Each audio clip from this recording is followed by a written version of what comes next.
Halo teman-teman, salam hangat dari Surabaya. Saya Ilham dari Sevima. Inilah kisah unik, pencapaian, dan inspirasi dari kampus-kampus di seluruh Indonesia yang kami rangkum dalam Flash News Mitra Sevima.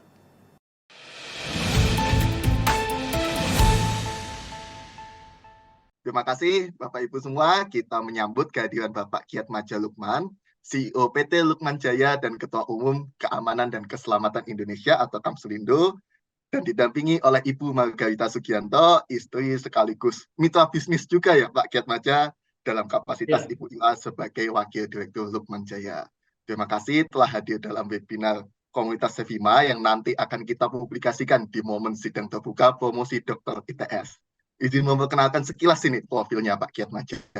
Mungkin sebagai pemimpin bisnis, orang-orang sudah kenal ekspedisi Lukman Jaya ini Pak, apalagi di Surabaya.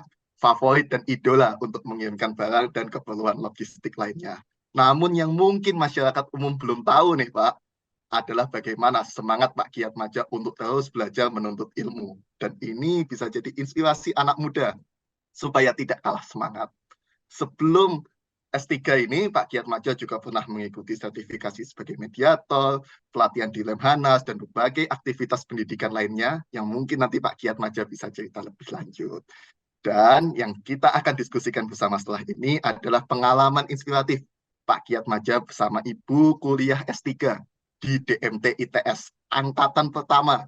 Pengalaman yang luar biasa bukan hanya dilakukan di tengah kesibukan beliau memimpin bisnis, tapi karena dilakukan bersama-sama dengan pasangan hidup beliau. Welcome Pak Kiatmadja, langsung saja nih Pak, netizen sudah penasaran. Kisah awal memutuskan S3 seperti apa Bapak dan Ibu? Ya, jadi kuliah S3 itu kan diawali di tahun 2020 ya, tahun 2020. Jadi waktu itu seperti yang disampaikan tadi sama Pak Ilham, saya mengikuti pendidikan di Lemhanas waktu itu Pak Ilham. Jadi saya mengikuti kegiatan pendidikan PPRA, program pendidikan reguler angkatan 60. Jadi di Lemhanas itu saya ditempa lah ya selama kurang lebih 7 bulan, dari bulan Januari sampai bulan Agustus. Nah, waktu itu di akhir pendidikan Pak Gubernur kan memanggil ya lulusan-lulusan gitu ya. Kemudian beliau menyampaikan ke kami waktu itu, jangan berhenti sampai sini ya. Itu mandang ke saya spesifik gitu. Itu mandang ke saya spesifik gitu. Jadi kayak amanat gitu ya. Itu mandang ke saya secara spesifik, jangan berhenti sampai sini pendidikan gitu.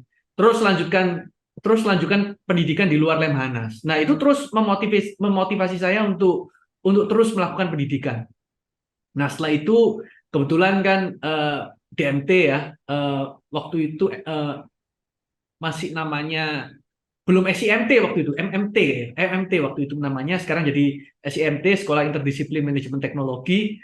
Nah, membuka kelas baru DMT angkatan pertama.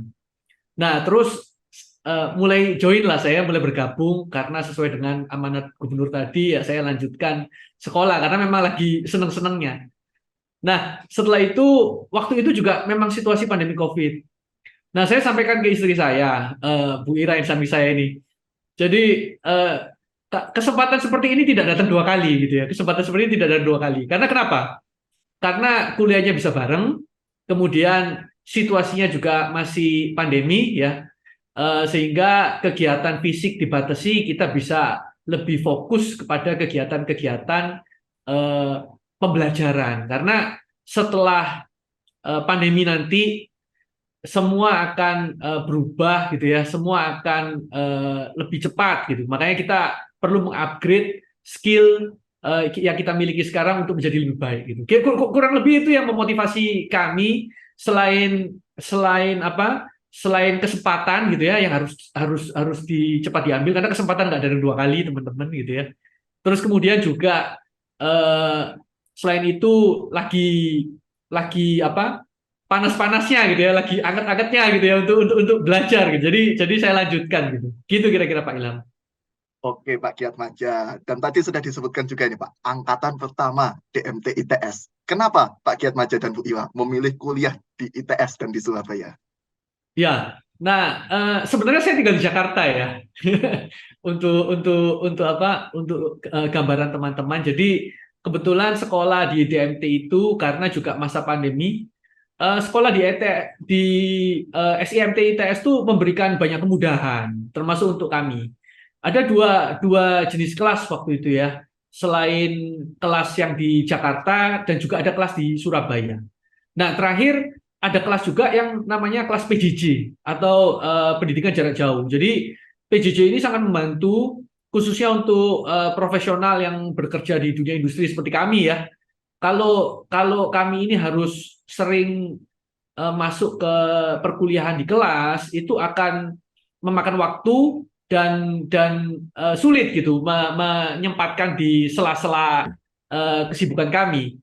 Tapi dengan adanya kelas PJJ ini, makanya kami dapat mengikutinya. Nah, ini sebenarnya COVID ini eh, memberikan kemudahan juga ya, karena dengan adanya pandemi COVID, semua proses digitalisasi itu terakselerasi, termasuk di dunia pendidikan. Di dunia pendidikan. Jadi dunia pendidikan ini paling drastis mengalami perubahan kalau saya lihat, karena pendidikan yang dulunya hanya dilakukan secara offline gitu atau luring, sekarang kita bisa lakukan dengan daring. Nah, jadi untuk para profesional, khususnya di tengah persaingan usaha yang semakin ketat dengan era internet yang bertambah cepat gitu ya. Kebetulan disertasi saya ini tentang industri 4.0 gitu ya. Jadi nyambung gitu, masih nyambung. Jadi kemudian dengan proses digitalisasi yang semakin cepat, maka kemampuan yang kita miliki sekarang itu harus adaptif, mungkin katanya ya, kata kuncinya ya. Kita harus cepat berubah, menyesuaikan diri, mengikuti perkembangan mana yang lagi tren gitu ya, kita harus cepat untuk menuju sana gitu. Oke, Pak Kiat Maja dan Bu Ira. Nah, pertanyaan berikutnya yang bikin penasaran netizen ini, Pak. Awalnya Pak Kiat Maja daftar sendiri atau langsung bersama istri, Pak, waktu itu? Langsung. Waktu itu ya mungkin kan tadi Bu Ira sampaikan langsung ya. Jadi memang kita sempat diskusi ya waktu itu ya. Diskusi karena kebetulan nomor urut kita ini nggak jauh. Saya itu mahasiswa nomor 3. Nah, Bu Ira ini mahasiswa nomor 5. Mahasiswa nomor 1 kan ada Pak Fendi, Pak Iwan gitu ya, dan Pak saya lupa yang nomor 2 siapa. Tapi intinya kita ini nomor urutnya nggak jauh. 3 dan 5. Nah, waktu itu memang kita sempat diskusi ya, seperti yang saya sampaikan, ini kesempatan nggak akan terulang 2 kali. Karena kalau nanti udah offline, anak mulai sekolah, ya kan? Nah, waktu pandemi COVID kan anak-anak nggak sekolah.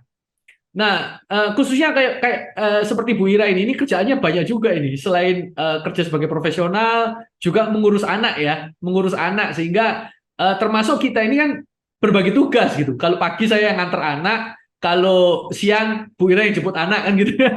Nah, tapi anak kita kan 3 kelasnya beda-beda. Jadi ya mungkin kalau saya nganter sekaligus gitu karena jam masuknya sama. Kalau Bu Ira ini bisa jemput 3 kali gitu.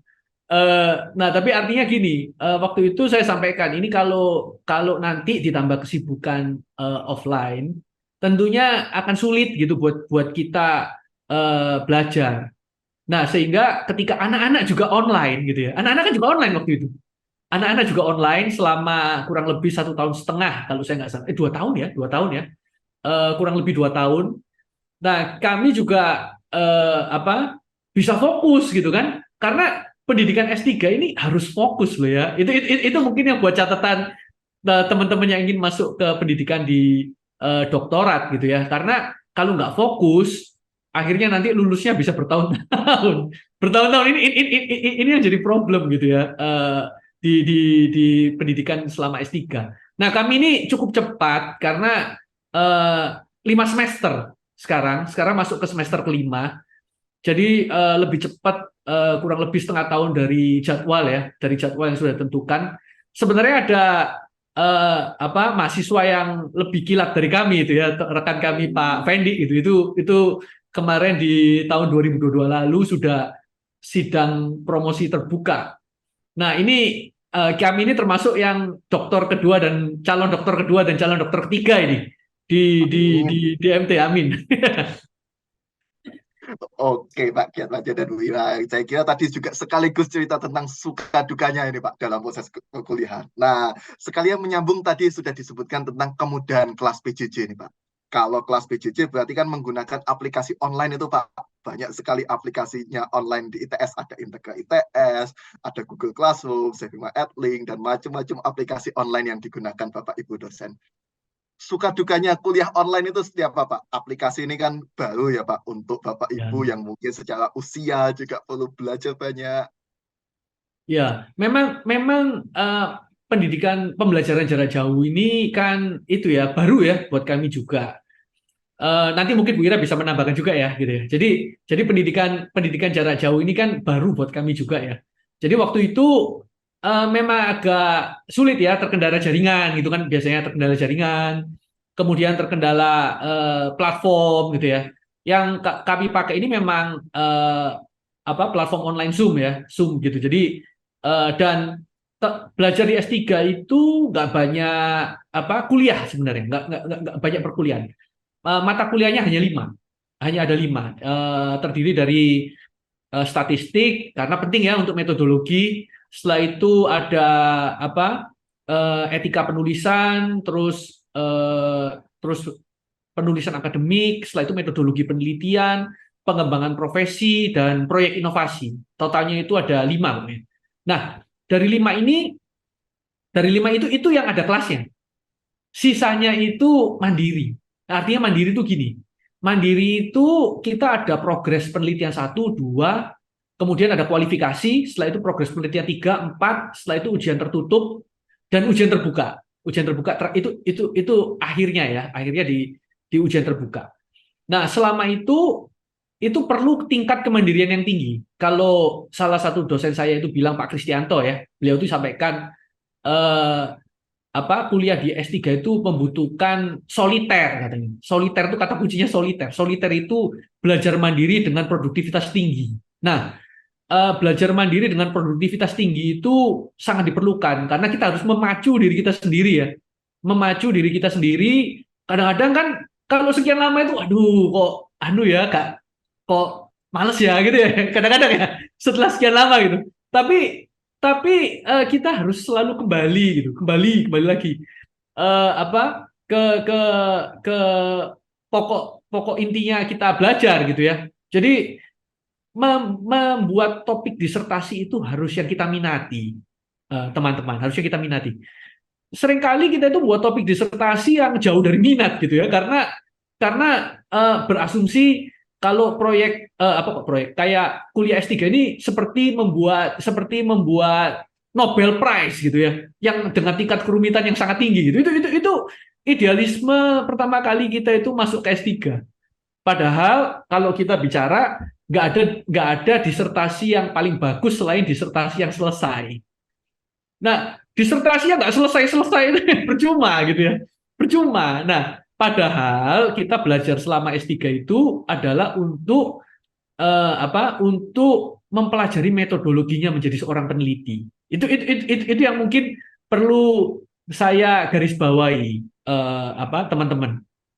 Karena metodologi itu yang penting gitu ya. Metodologi penelitian, bagaimana cara kita meneliti, bagaimana kita menjadi seorang peneliti. Nah, waktu itu Prof. Beni, dosen tamu ya yang diundang sama Prof. Nyoman waktu itu menyampaikan kalau belajar S3 itu sama dengan mendapatkan SIM atau driver's license gitu. Mendapatkan SIM untuk meneliti, untuk melakukan independent research. Artinya apa? Nah, kita bukan untuk membuat Nobel, tapi untuk melakukan penelitian yang baik, gitu ya. Menjadi seorang peneliti yang baik, memiliki metodologi yang lengkap sehingga ketika kita nantinya melakukan penelitian itu sudah bisa. Artinya seperti itu kalau belajar S3. Nah, ini terus mendorong saya untuk semangat ini ya, yang terus mendorong saya mempelajari metodologi yang ada di penelitian. Nah, untuk proyek disertasi saya itu kan lebih kurang ada 3 metodologi di situ. Ada 3 metodologi. Biasa kan satu ya, kita menggunakan kuantitatif atau kualitatif gitu kan ya. Kalau yang saya lakukan itu saya ada kuantitatif untuk konfirmasi faktor, kemudian saya ada kualitatif untuk case study, saya ada mix method kuantitatif kualitatif untuk mengukur tingkat kematangan gitu ya. Kemudian yang terakhir bahwa proyek penelitian itu nggak boleh berdiri di dunianya sendiri. Maksudnya akademisi itu nggak boleh berdiri di dunia sendiri.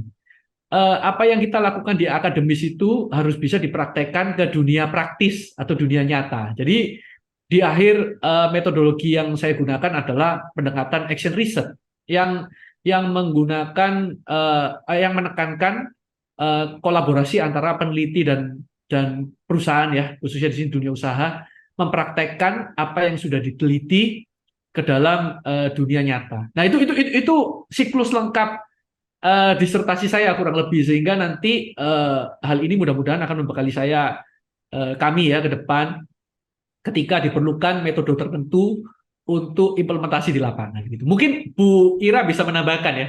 Silakan. Oke, kalau misalkan saya sih motivasinya dari awal melihat karena kan pandemi ya, pandemi COVID-19 cukup banyak nih kawan-kawan kita di tracking company yang tergilas bahkan sampai itu kolaps kan. Jadi terdapat suatu keinginan untuk membantu mereka gitu. Bagaimana caranya? Nah, ini makanya penelitian saya itu tentang land transportation, business continuity management in land transportation to survive COVID-19, an Indonesian trucking business. Jadi ini adalah merupakan pencarian bagaimana trucking company bisa survive pada masa pandemi. Selain itu tidak berhenti pada topik itu saja. Setelah survive terus apa gitu. Nah, ini kemudian melanjutkan pada topik yang kedua ya, yaitu adalah how trucking company can be the top performance in the industry. Jadi itu sangatlah challenging.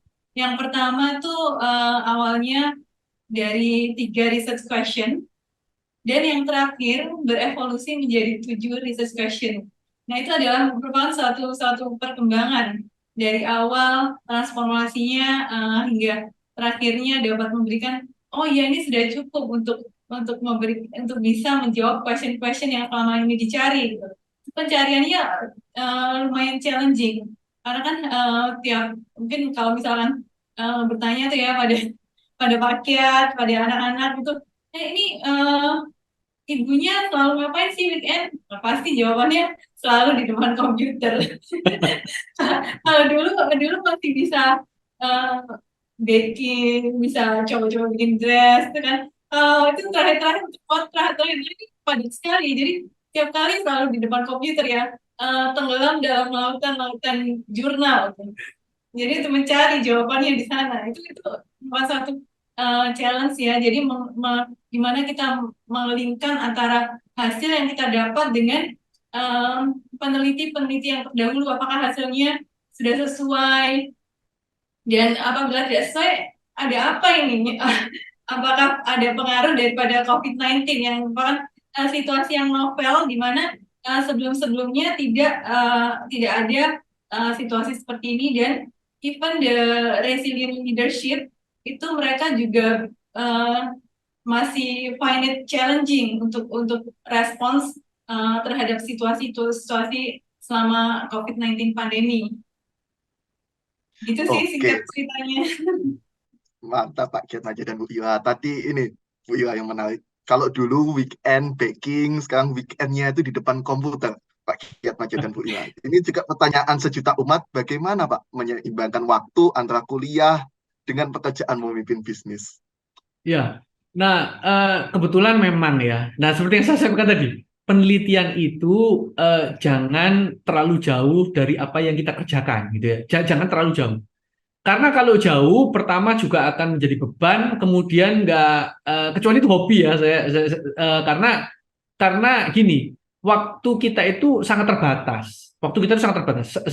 Saya nggak bilang cuma saya, tapi secara umum kita itu sangat terbatas. Nah, oleh karena itu, ketika melakukan sesuatu sebaiknya memang bisa disinergikan gitu dengan apa yang kita lakukan. Nah, kebetulan kita berdua ini kan di perusahaan truk ya. Nah, oleh karena itu fokus kita juga ke perusahaan itu, ke perusahaan truk itu. Itu responden. Kebetulan saya juga di asosiasi sehingga kawan-kawan anggota kita itu juga masuk ke dalam eh, grup responden. Nah, ini yang membantu kita untuk melakukan survei cepat gitu ya. Itu yang perlu saya kasih tips gitu ya kalau teman-teman melakukan pendidikan yang khususnya melibatkan penelitian. Karena kenapa? Kadang-kadang kita itu ketika melakukan pendidikan nggak memikirkan respondennya. Nah, kalau kita nggak memikirkan responden atau responden itu nggak masuk ke lingkungan di sekitar kita, akhirnya nanti sulit cari responden. Nah, ini yang menyebabkan lamanya penelitian. Kenapa? Kadang-kadang bab 3, bab 4 ya ini ya, karena bab 3 itu kan masuk ke dalam metodologi, bab 4 itu masuk ke hasil gitu. Hasil khususnya untuk penelitian kuantitatif. Nah, respondennya itu berada jauh di luar jangkauan kita. Nah, terus kemudian makan waktu nggak cuma 1 semester kadang-kadang, bisa bersemester-semester hanya untuk mengumpulkan data. Nah, ini merupakan key sukses faktor kami ya, gitu ya. Kenapa kok bisa menjalani ini dengan cepat? Karena para responden itu rata-rata perusahaan yang berada di dalam lingkup asosiasi, berada di kementerian, datanya tersedia di kementerian, dan kemudian kita berada di industri yang sejenis.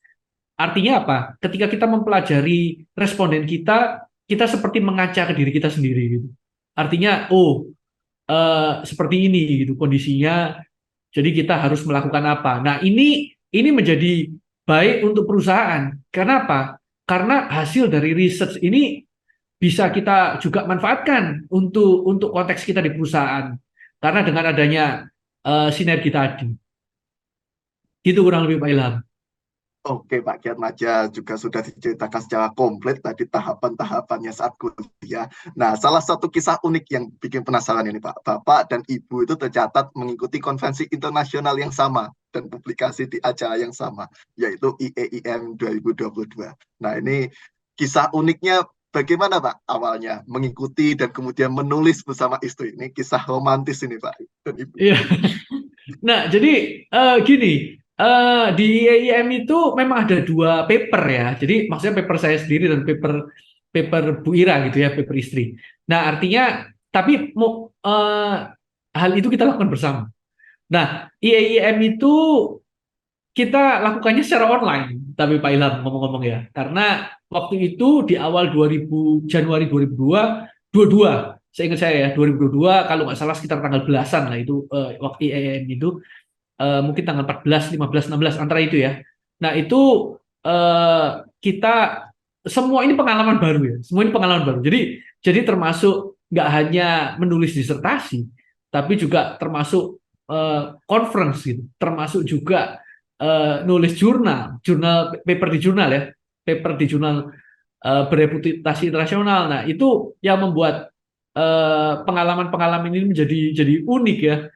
Kita harus terbiasa ditolak gitu. Jadi kalau di konteks perusahaan kita ditolak langganan, nah ini ditolak sama editor, ditolak editor. Belum lagi nanti reviewer gitu komentar, kita juga harus tabah ya dalam menghadapi komentar reviewer. Komentar reviewer, karena komentar reviewer itu ya bisa lebih pedas dari sambal gitu. Jadi ini beberapa hal yang menjadi menarik karena kita ini bahasa Inggris itu kan English is not our native language, benar kan? Bukan bahasa asli kita. Sehingga ketika kita mempresentasikan termasuk di dalam bahasa Inggris, ya. Nah, setelah itu kita itu walaupun kami berdua ini lulusan dari Australia S2-nya. Nah, terus kemudian yang berikutnya itu menulis di jurnal. Menulis di jurnal sama, Inggrisnya itu nggak bisa Inggris gado-gado kayak biasa saya tulis gitu ya. Nah, artinya Inggrisnya itu harus akademik gitu, akademik. Nah, Nah, itu yang membuat apa kami juga harus mengambil langkah-langkah ekstra. Contohnya di ITS itu ada apa namanya saya lupa. OEC. AWC. AWC itu akademik kayak konsultasi bahasa Inggris lah gitu ya. Kayak konsultasi bahasa Inggris di ITS. Nah, kita itu sering mengganggu apa teman-teman di situ gitu untuk berkonsultasi, termasuk dengan pembimbing-pembimbing kami ya. Kebetulan pembimbing saya dengan pembimbingnya Bu Ira ini sama, Prof Nyoman, pembimbingnya. Pembimbingnya itu kalau saya itu Bu Reni, kalau Bu Ira ini pembimbingnya itu Pak Jerry.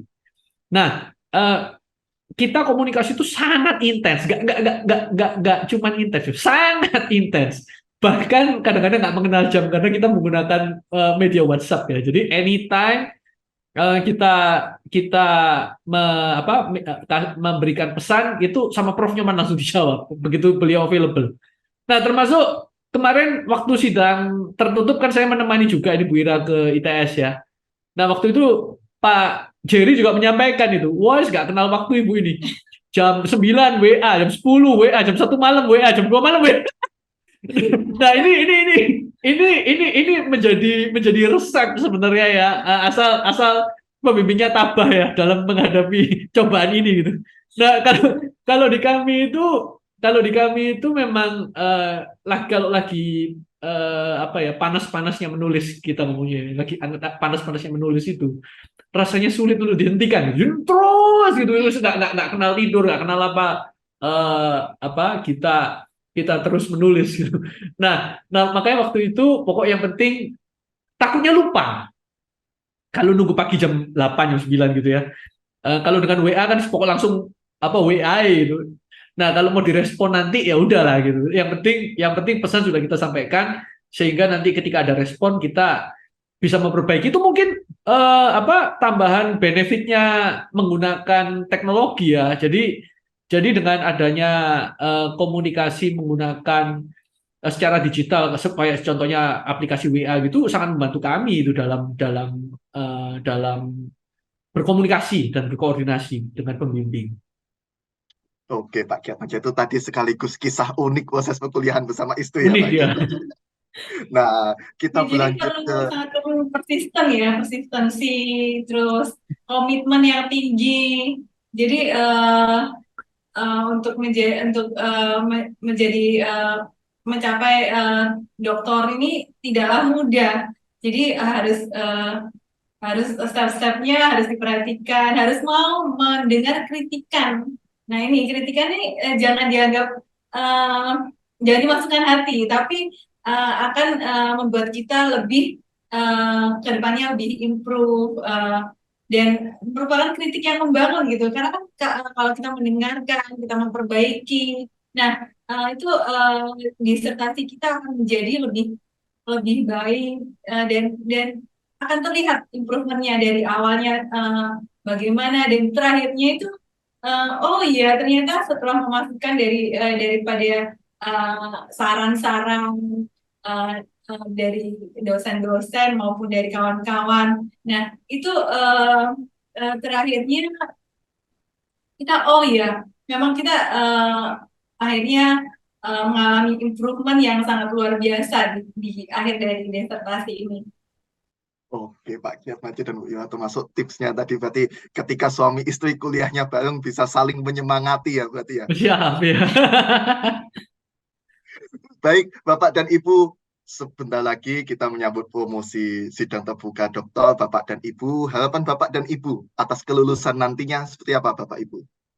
Ya, jadi harapan mudah-mudahan kita bisa menyelesaikan semua ini dengan lancar ya nanti di tanggal 25 Januari. Harapannya nanti tentunya setelah program doktor atau program S3 ini bukan akhir dari karir riset kami ya. Jadi kadang-kadang kan setelah selesai ya sudah gitu ya. Apalagi background latar belakang kami itu sebagai pengusaha gitu kan. Nah, artinya apa? tentunya dengan penambahan kemampuan untuk meneliti ya. Meneliti itu sangat bermanfaat buat kami ya, khususnya para pengusaha. Saya sih mendorong teman-teman untuk coba mengikuti gitu ya, coba mengikuti. Karena sekolah pendidikan S3 ini udah kalau di negara-negara Eropa seperti Jerman itu merupakan persyaratan untuk menjadi CEO loh di situ ya, salah satu persyaratan. Kenapa? Karena banyak yang kita dapat setelah ketika kita selesai. Tadi sudah disampaikan Bu Ira kalau di S3 itu kita harus mau mendengarkan, mau menerima kritik gitu, mau menerima kritik. Setelah itu dari kritik tersebut kita melakukan perbaikan-perbaikan untuk melakukan improvement. Kita juga dilatih untuk berpikir kritis.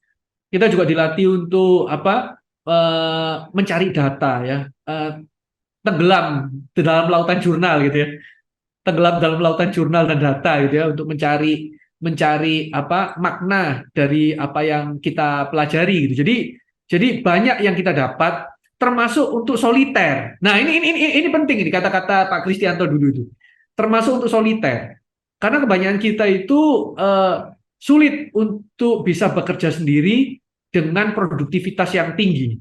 Nah, untuk bekerja sendiri dengan produktivitas tinggi itu diperlukan ketekunan, diperlukan dedikasi, diperlukan fokus ya, diperlukan fokus itu mungkin kata-kata yang penting. Diperlukan fokus untuk menyelesaikan tugas yang ada di depan kita. Jadi banyak manfaatnya untuk kuliah gitu ya, khususnya S3 di ITS, dan banyak manfaat yang kita rasakan, yang kami berdua ambil itu dari hal ini. Kita juga sangat berterima kasih ya pada pembimbing-pembimbing kami ya, yang sangat telaten mungkin bahasanya ya, telaten dan sabar, walaupun kita ganggu terus gitu.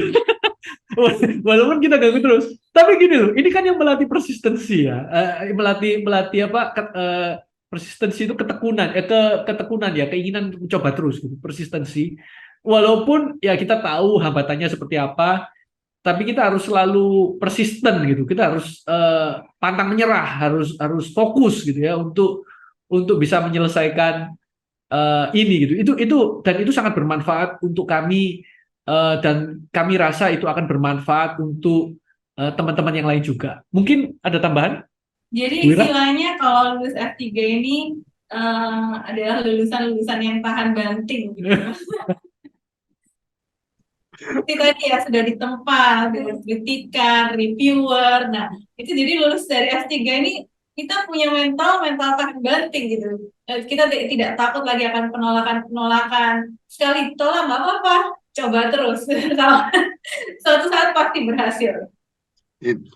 Nah, terakhir Pak Kiat Maja dan Bu Ira, ini tadi dorongan untuk menuntut ilmu setinggi-tingginya, apalagi bagi para bisnis. Biasanya ini kan jadi pilihan ya Pak, kuliah lagi atau bisnis. Nah, tipsnya bagaimana Pak Kiat Maja dan Bu Ira, kalau mau mengikuti jejak Bapak? Ya, kalau menurut saya itu pemanfaatan waktu ya. Bisnis sama pendidikan itu harus bisa berjalan bersama. Karena namanya pendidikan itu kita sebagai namanya ilmu ya, bukan pendidikan. Namanya ilmu yang kita miliki itu nggak akan selamanya relevan. Nah, ini teman-teman yang perlu sekalian pahami.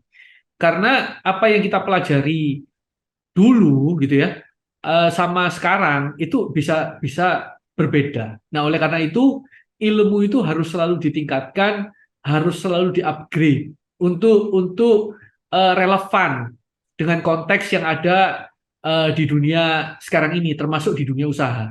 Nah, kalau kita bicara usaha ya, bisnis kita itu sudah mengalami perubahan cukup drastis loh. Dari dulu saya pertama kali masuk kerja di tahun 2005 ya, sampai sekarang itu lingkungan bisnis itu berubah sangat drastis. Kompetisi yang jelas ya, nggak semakin mudah. Yang jelas itu yang jelas, nggak semakin mudah. Kenapa saya bilang begitu? Karena tingkat kompetisinya juga semakin tinggi. Mereka ini dibantu dengan teknologi ya, yang mungkin kita nggak tahu, gitu ya. Dan mereka paham betul cara memanfaatkannya, dan kita mungkin nggak tahu. Nah, yang jadi masalah ketika kita ini tidur dalam zona nyaman, nggak mau belajar, maksud saya, tidur dalam zona nyaman, nanti akhirnya kita nggak akan relevan. Nah, yang bahaya itu ketika kita sudah tidak relevan lagi. Kalau kita nggak relevan berarti ya kita ketinggalan ya. Nah, ini sangat berbahaya untuk kelangsungan usaha dan untuk kelangsungan bisnis gitu. Jadi saya sih mendorong teman-teman yang lain, karena belajar itu kalau yang belajar rame-rame, kalau rame-rame kompetisi itu juga akan semakin menarik. Kenapa? Karena tingkat kerumitannya akan semakin tinggi. Iya kan? Tingkat kerumitannya semakin tinggi. Nah, ketika persaingan usaha semakin menarik, karena persaingan kita ini bukan dengan bangsa sendiri kalau menurut saya. Bukan dengan bangsa sendiri. Nah, ini saya ngambil konteks Lemhanas sedikit ini. Bukan dengan bangsa sendiri, tapi dengan perusahaan-perusahaan lain di luar sana loh, yang lebih canggih gitu ya, lebih canggih dari kita. Nah, oleh karena itu kita ini apalagi kita mau menyambut Indonesia Emas ya tahun 2024, di mana bonus demografi penduduk usia produktif lebih tinggi. Nah, artinya ayo kita sama-sama belajar, sama-sama mengupgrade kapasitas, meningkatkan kapasitas untuk menjadi lebih baik ke depan dan menciptakan Indonesia yang lebih berdaya saing.